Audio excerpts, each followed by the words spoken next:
Ladies and gentlemen, this is Joe's Gunpla Garage coming at you with a new unboxing video. I got these goofy gloves on. You can probably guess what we're unboxing today. It's the real grade Akatsuki, which is getting absolutely dragged right now in the reviews. So what we're going to do is I'm going to put the camera up and we're going to unbox it and take a quick look at the runners, the details on the runners, and then we will do a review in the videos coming soon. Without further ado, let's just jump right into the unboxing.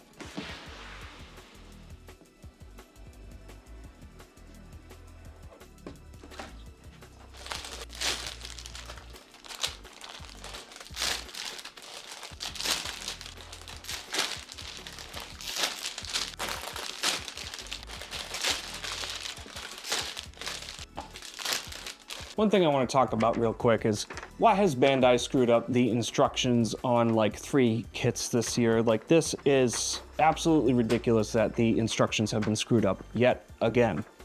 It's just crazy. Like, this has not happened before. So taking a look at the front of the manual, this is real grade number 41, the Akatsuki Uwashi unit. And let's get into what everyone's talking about first. The B-frame has returned. The advanced MS joint is back. And this is the same advanced MS joint from the Ale Strike Gundam. But as we can see here, we're using the arms, the center waist section, and the legs. Arguably, this is the weakest part of the advanced MS joint. Without further ado, let's get directly into the runners, starting in alphabetical order. So starting off, we have runner A1, and below it, we have runner A2. So we're gonna look at the difference of A2, which is just up here for the beam saber, and then we're gonna look at all of A1. And this up here, I believe, is primarily just for the beam saber. Nothing really crazy, just 2 halves that come together in a sandwich joint. So in typical Bandai fashion, the A runner is 4 different colors. We have red down here, we have gray throughout the majority of the runner, we have a light blue up here in the top, and we have white down here at the bottom. Starting in the red area, we have the rear thruster, and there is a nice pearlescent type of shimmer to this armor. So this is definitely a kit that you're not going to want to flat clear because it's designed to be super glossy. We have the bottom of the feet here with a ton of surface detailing, and that's just the bottom of the foot. And here we have the top of the foot there, another thruster, and then some venting and probably the shoulder armor thruster. Again, some nice detailing within there. Down here, we have the frame of something, I want to say the beam rifle, but that's probably not the case.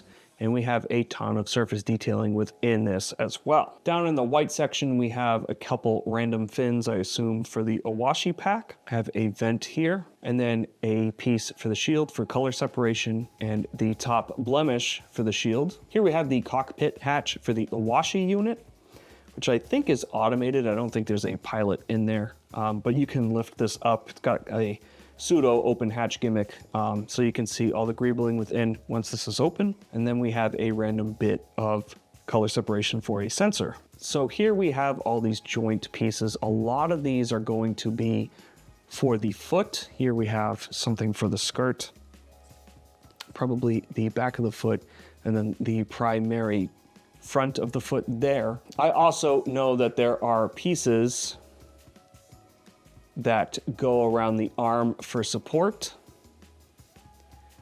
So the arm shouldn't be as kind of loose as some other earlier real grades.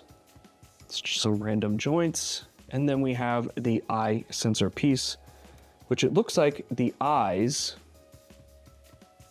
are color separated, which is really, really nice. This is something that I don't have to paint. I paint all my eyes, just so you know. I paint all my eyes on my kits. Like other newer real grades, there is some undergating here and there on pieces there, and then a little bit here on the red. And then we have all this interior greebling here for the cockpit hatch of the Uwashi unit. A nice spread of detail here. All of these inner framing parts have great detailing on them. So I wonder if this is going to clash with the B-frame because these feet pieces are going to have to connect to the B-frame, primarily the leg B-frame as well. So It'll be interesting to see once this is being assembled if there is a tonal shift from the leg to the foot to the waist in terms of detail and quality. So here we have the B-frame, and this is the part everyone's talking about because the B-frame here, very early B-frame, this is the same B-frame as the Ale Strike, and this has the ball joint up here, so all you can really do to stiffen this is throw some joint guard in there and hope for the best. Versus the real grade Destiny frame, which I believe is advanced MS joint number 4, you could put some joint guard in that swivel up there, and that does get you a pretty stiff leg up there. So I do understand why some people are disappointed because this is tougher to stiffen than other inner frames, but this is what it uses. And then it uses this piece as well as these arm pieces, which again have these weaker ball joints up here in the top. So you might want to get some super glue or some joint guard to stiffen these up. Honestly, I'm going to agree with the collective hive mind. I am a little disappointed that this returned. They really had a chance here to create a strike frame 2.0 for RG, and then that could have been recycled for the Duel, the Buster, the Blitz, the Aegis. Maybe not the Aegis because of the transformation, but reusing this just for the armor pieces on the calf. I'd rather this have waited a year to come out than to reuse this because these are not super fun to deal with, and there's not a heck of a lot you can do to stiffen them. There's not a ton you can do.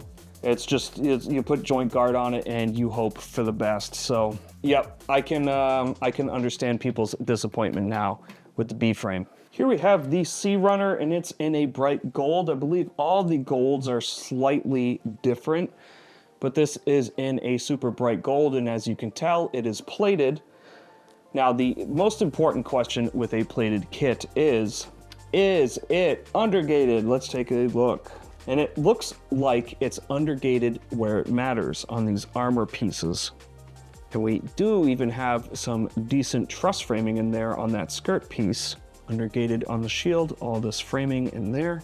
Headpiece up here. Definitely looks like it's undergated where it's meant to be. And it has some nice detailing, some nice greebling on the interior parts. So here we have the headpieces with some decent panel lining on them. I'm gonna have to test the Tamiya pore type panel liner here. I haven't had an issue with Tamiya on plated kits, but I just wanna be careful with this one because there's a ton of plating here. Looks like we have a rear thruster for the back of the leg. This front skirt here with some panel lining on top. And then this rear skirt here with some nice decent panel lines and some thrusters in the back here. Here we have the main body portion of the Owashi pack. Again, with some nice panel lining here and on here. Here we have the front nose cone of the Owashi pack. The upper body portion of the Owashi pack. So I believe these are gonna go onto this. And then the side thrusters for the Owashi pack here and here. Some nice panel lining on top there.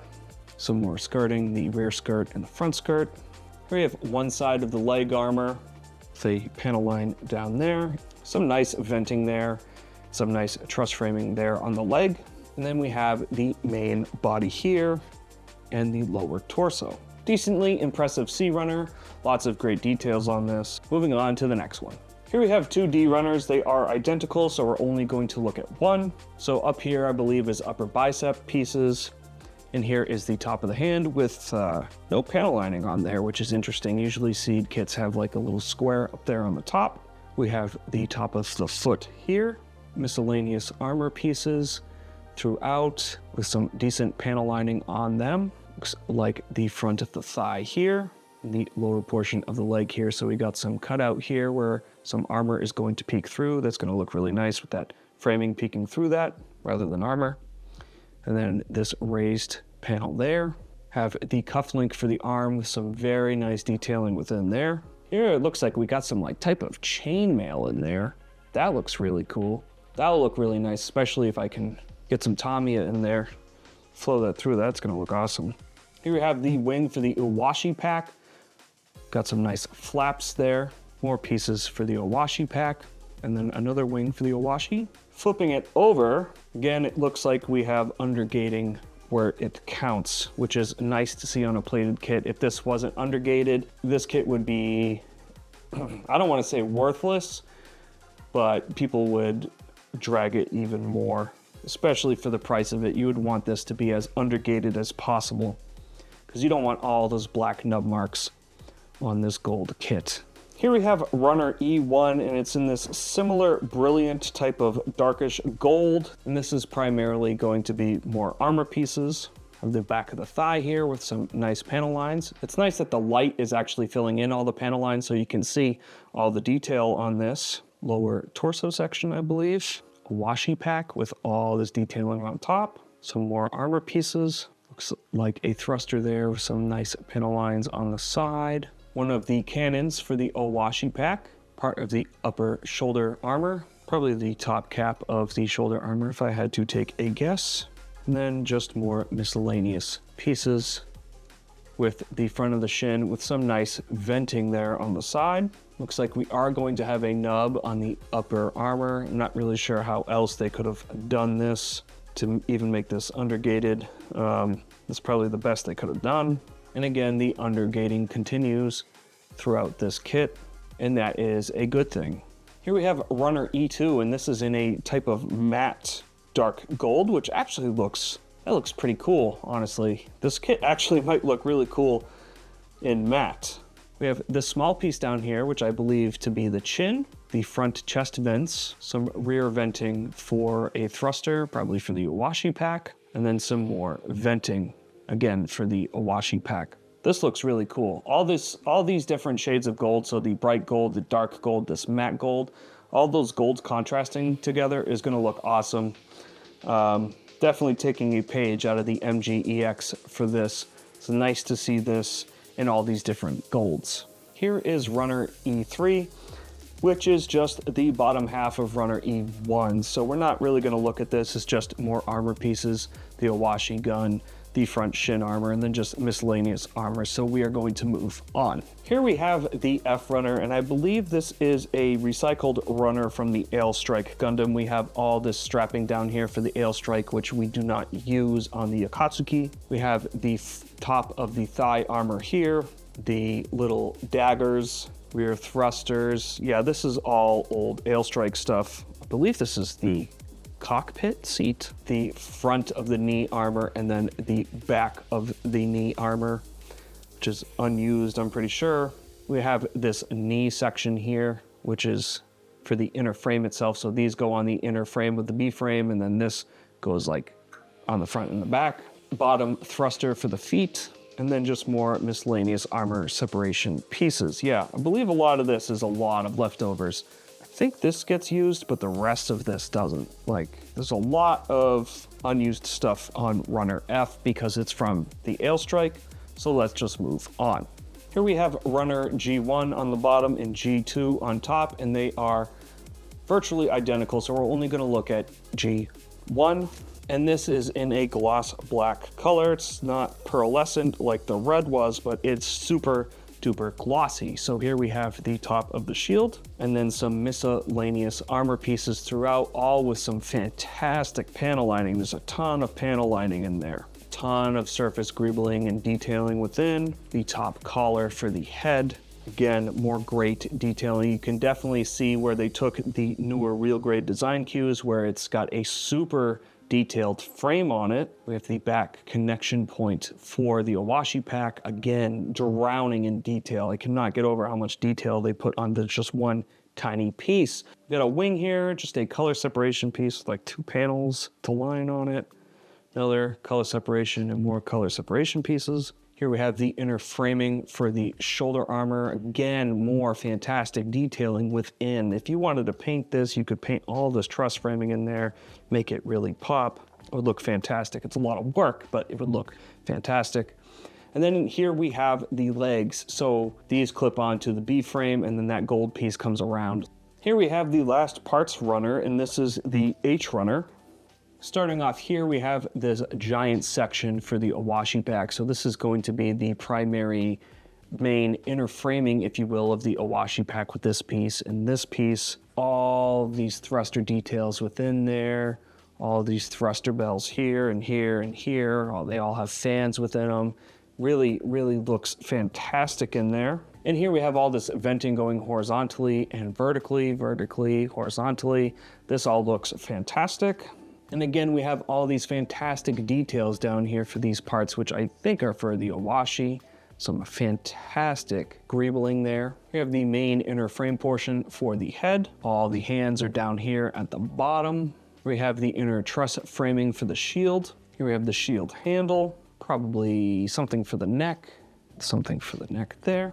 And here we have the torso. So I think this is the swivel for inside the torso for the ab crunch, main portion for the torso, thruster that goes on the back of the torso, and then the upper chest area. That's where the arms are going to connect. Again, some fantastic surface detailing on all of this inner framing.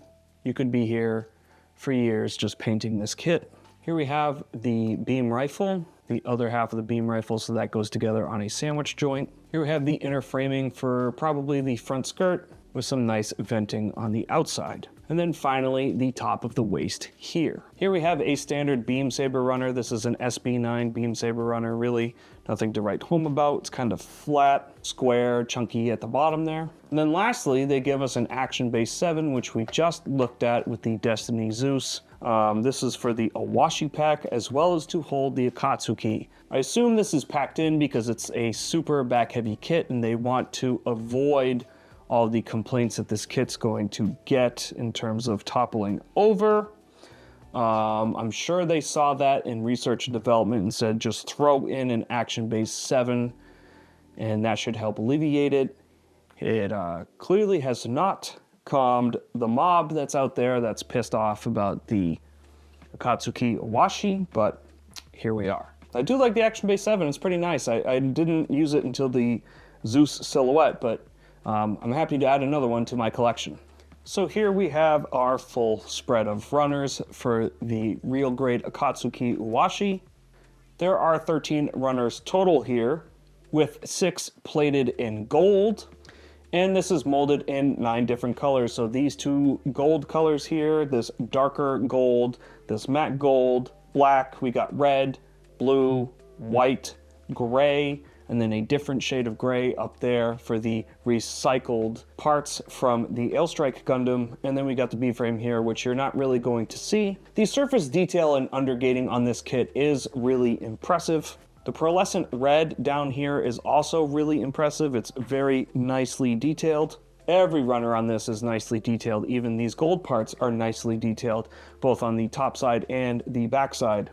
So while it's technically an impressive kit, this is the one thing that really holds it back. So I did do a video on strengthening the inner frame, but I totally spaced it and forgot that the Akatsuki and Ailstrike have this ball joint up here rather than a swivel. If this was a swivel, we could honestly fix this kit, no problem. But because this is the ball joint upper, there's not a ton we can do other than putting some joint guard up in here and hoping that it lasts a while. With this kit being as back heavy as it is with the Owashi pack and then later the Shiranui pack, it's good that the Action Base 7 is included. This might be a kit that you just have on a stand in a flight mode 24/7. Really, this kit's going to want to be on a stand anyways. You can really only even do ground type posing with the Akatsuki and the Action Base 7 just because of how back heavy it's going to be. And that's just kind of a problem with all Seed and Seed Destiny type of kits, is that the backpack makes the whole kit so back heavy that posing it on the ground is nearly impossible. And that's just a thing with Seed kits. So maybe Bandai took a look at that and said, you know, this really should come with a stand anyways. You're not going to be able to use it much on the ground anyways, so just reuse the frame. It can be a stand queen, and maybe that's the reason why they said we'll spend the extra amount of money rather than research and developing a new frame, and we'll put it towards this extra coating for these extra gold colors. We'll save all that money, we'll throw in a stand, and we'll call it a day. I don't know, that's just me playing devil's advocate here. It's still a cool kit. It still looks fantastic. The details are still all packed in there. I'm still going to build it and make up my own mind about the B-frame and see how that really is before I dog on this kit that much, because it does look like an exciting build. The last thing to mention are the stickers, and I think I would have stomached the price tag of this kit a little better if these were water slides. Now I know that's a regular, but these are going to look absolutely terrible on top of this gold plating, so I'm not even going to use these. These are worthless to me because these are going to stick out like a sore thumb on these plated parts. They do look good. They're a decent sticker sheet. We got some nice orb stickers here. We got the Akatsuki here, the Awashi pack here, and we have the typical real grade stylings there, but this is definitely a kit to wait for water slides on, especially given the price tag of it. You want it to look as good as possible, and this is not going to be it. Thank you all so much for tuning into this unboxing of the real grade Akatsuki Awashi. I'm gonna see what I can do about strengthening the frame on this. It's probably just going to be a strip of joint guard and praying for the best, but that should still help it and should still help that hip ball joint hold up a little better. There is a third-party inner frame already being built for this. It'd be cool if it was metal, because then that might help hold the weight of the Akatsuki on the ground itself.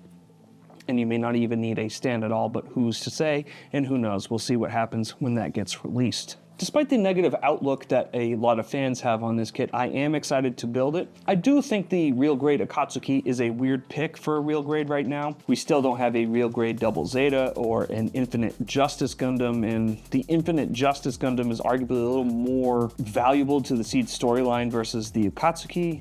The Akatsuki's cool, but it's almost a blink and you miss it type of mobile suit, really. I think we got it to support Seed Freedom, in all honesty, and I think that's probably why it uses the advanced MS joint. This is just a tinfoil hat theory, but I'm thinking that this was in development for a while, and when Seed Freedom got delayed, the release of this got delayed, and I don't think it was intended to come after the RG 2.0. That's just kind of how things fell. So that could even possibly be why we got the Force Impulse Gundam Spec 2 earlier this year. Kind of like a, oh crap, we got to release a real grade in spring. We should put something out, and there's the Force Impulse Gundam Spec 2. But that's just a tinfoil hat Gunpla theory. Don't put too much credence in it. It's just me having a conversation with you guys. So I hope you enjoyed this unboxing. I hope to see you in the next video. We will be reviewing this Akatsuki very, very soon. I am very excited to build this and give you guys my opinion on it. As always, thank you so much for the likes, the comments, and subscriptions. It means the world to me, and I'm so excited to keep bringing you guys some nice Gunpla content. But until the next video, be sure to stay safe, have fun, and happy building.